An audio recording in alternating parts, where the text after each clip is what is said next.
Assalamualaikum warahmatullahi wabarakatuh. Apa kabar teman-teman semuanya? Semoga kita semua selalu diberikan kesehatan dan dalam lindungan Allah Subhanahu wa taala. Amin.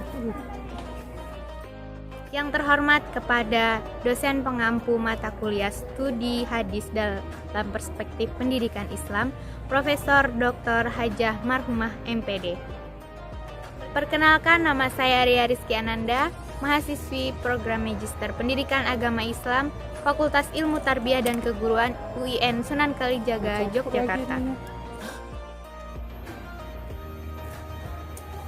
Pada video kali ini saya akan membawakan materi terkait kajian hadis tentang metode pembelajaran.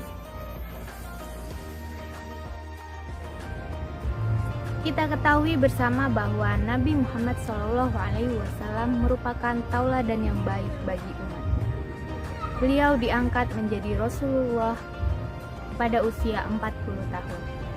Beliau menerima wahyu dari Allah di Gua Hira melalui malaikat Jibril. Nabi Muhammad telah dijadikan Rasul oleh Allah, maka dari itu beliau wajib menyampaikan wahyu-wahyu Allah yang diperintahkan kepadanya untuk disampaikan kepada umat-umat. Rasulullah merupakan seorang pengajar. Beliau yang membawa kita dari zaman jahiliyah menuju zaman yang terang benderang seperti saat ini.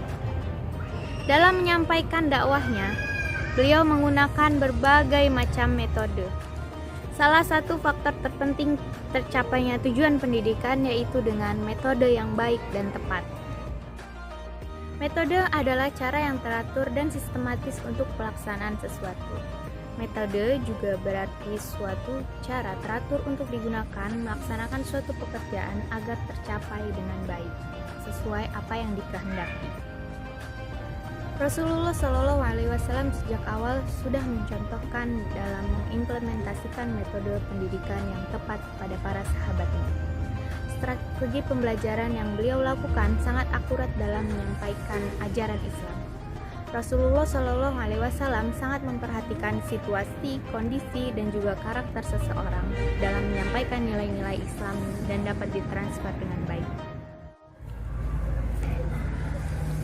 Kali ini saya akan membahas metode pembelajaran yang digunakan Rasulullah, diantaranya keteladanan, ceramah, tanya jawab, dan juga demonstrasi.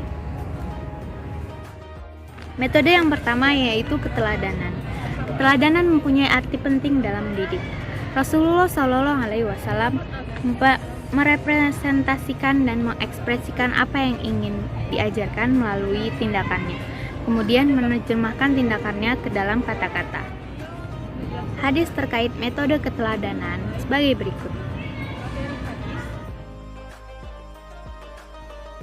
Hadis tersebut berbunyi, anna Rasulullah sallallahu alaihi wasallam kana yusolli wa huwa hamilun Umamah binti Zainab binti Rasulullah sallallahu alaihi wasallam wa li Abil As bin Rabi'ah bin Abdi Syamsi fa iza sajada wadu'aha wa iza qama hamalaha, yang artinya bahwa Rasulullah Shallallahu Alaihi Wasallam pernah sholat dengan menggendong Umamah binti Zainab binti Rasulullah Shallallahu Alaihi Wasallam, dan menurut riwayat Abu Al-Ash bin Rabi'ah bin Abdu Syamsi, ia menyebutkan jika sujud beliau letakkan anak itu dan bila berdiri beliau gendong lagi.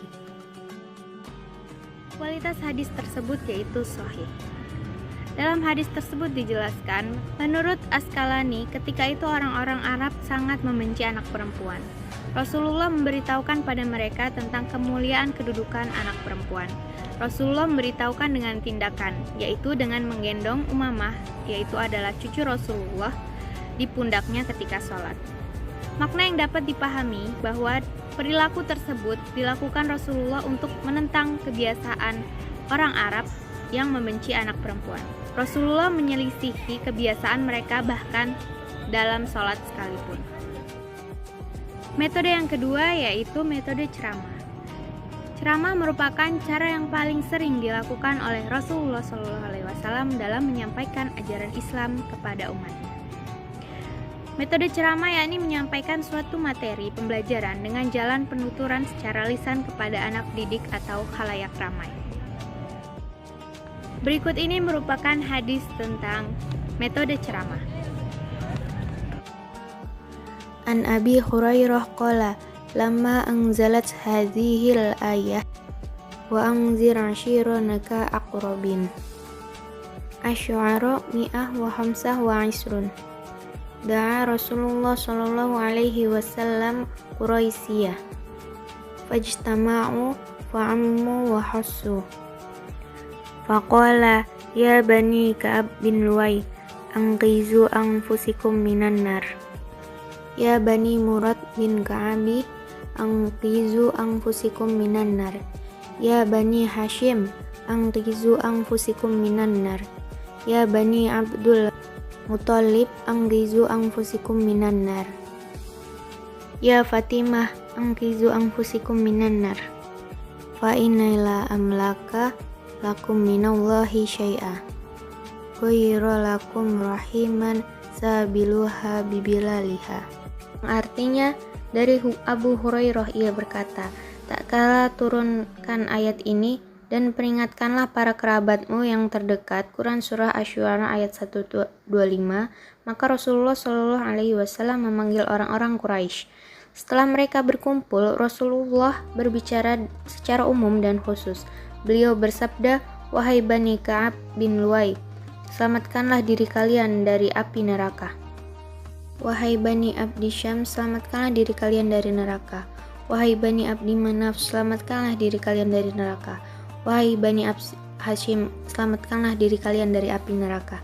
Wahai Fatimah, selamatkanlah kamu dari neraka, karena aku tidak kuasa menolak sedikit pun siksaan Allah terhadap kalian. Aku hanya punya hubungan kekeluargaan dengan kalian, yang akan aku sambung dengan sungguh-sungguh.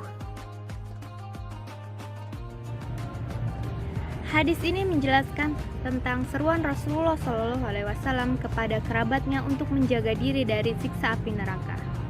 Seruan itu disampaikan sebagai respon atas turunnya surat Asy-Syu'ara ayat 125 yang artinya, dan peringatkanlah kerabatmu yang terdekat. Ayat tersebut turun sebagai dimulainya dakwah Rasulullah secara terang-terangan setelah sebelumnya yang dilakukan secara sembunyi-sembunyi. Selanjutnya yaitu metode tanya-jawab. Metode tanya-jawab adalah suatu cara mengajar di mana seorang guru mengajukan beberapa pertanyaan kepada peserta didik tentang bahan pelajaran yang telah diajarkan. Berikut ini merupakan hadis mengenai metode tanya-jawab. An Abi Hurairah anna Rasulullah sallallahu alaihi wasallam qala ara'aitum law anna nahran bi babi ahadikum yahtasilu minhu kulla yawmin khamsa marratin hal yabqa min daranihi syai'un qalu la yabqa min daranihi syai'un qala fadzalika mathalus shalawatil khamsi yamhullahu bihinnal khotoya.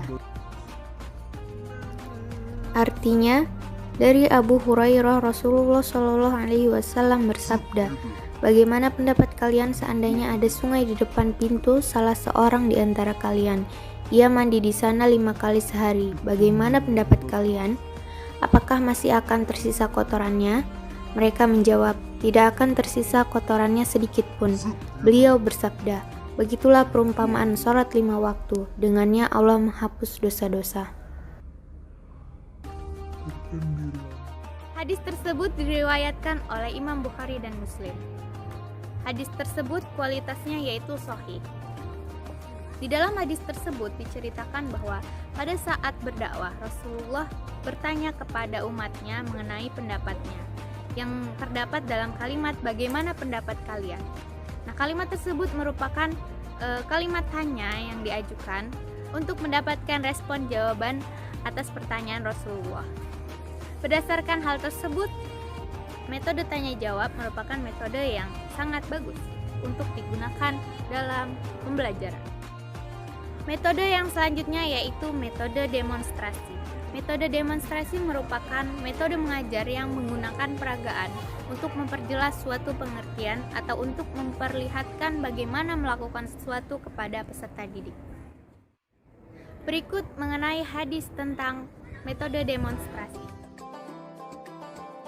An Abdirrahman bin Abza qala ja'a rajulun ila Umar bin al-Khattab faqala inna ajnabtu falam usib al-ma'a faqala Ammar bin Yasirin li Umar bin al-Khattab amma tazkuru anna kunna fi safarin ana fa anta fa amma anta falam tusalli wa amma ana fatama'aktu fasallaitu fazakkartu li nabiyyi sallallahu alaihi wasallam faqala an-nabiyyu sallallahu alaihi wasallam innama kana yakfika hakaza fadaraba an-nabiyyu sallallahu alaihi wasallam bikaffayhil ardo wa nafakha fihima thumma masaha bihima wajhahu wa kafaihi, yang artinya dari Abdurrahman bin Abza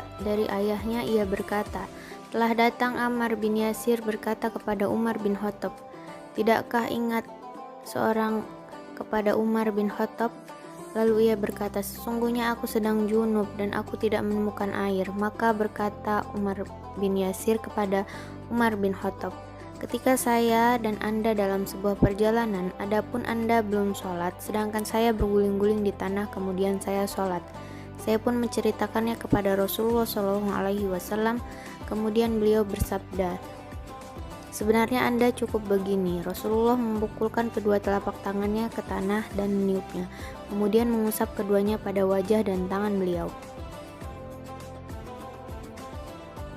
Hadis tersebut merupakan hadis sahih yang diriwayatkan oleh Imam Bukhari dan Muslim. Dalam hadis tersebut diceritakan tentang salah seorang sahabat Nabi, yaitu Umar bin Khattab, yang tengah melakukan perjalanan.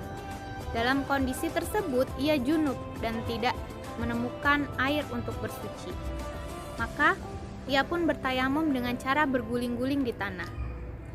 Ketika hal ini diceritakan kepada Rasulullah SAW, beliau menjelaskan tentang cara yang benar dalam bertayamum. Penjelasan tersebut beliau sampaikan bukan secara verbal, namun juga mendemonstrasikannya, yakni dengan cara memukulkan kedua telapak tangannya ke tanah dan meniupnya, kemudian mengusapkannya ke kedua tangannya ke wajah dan juga tangan.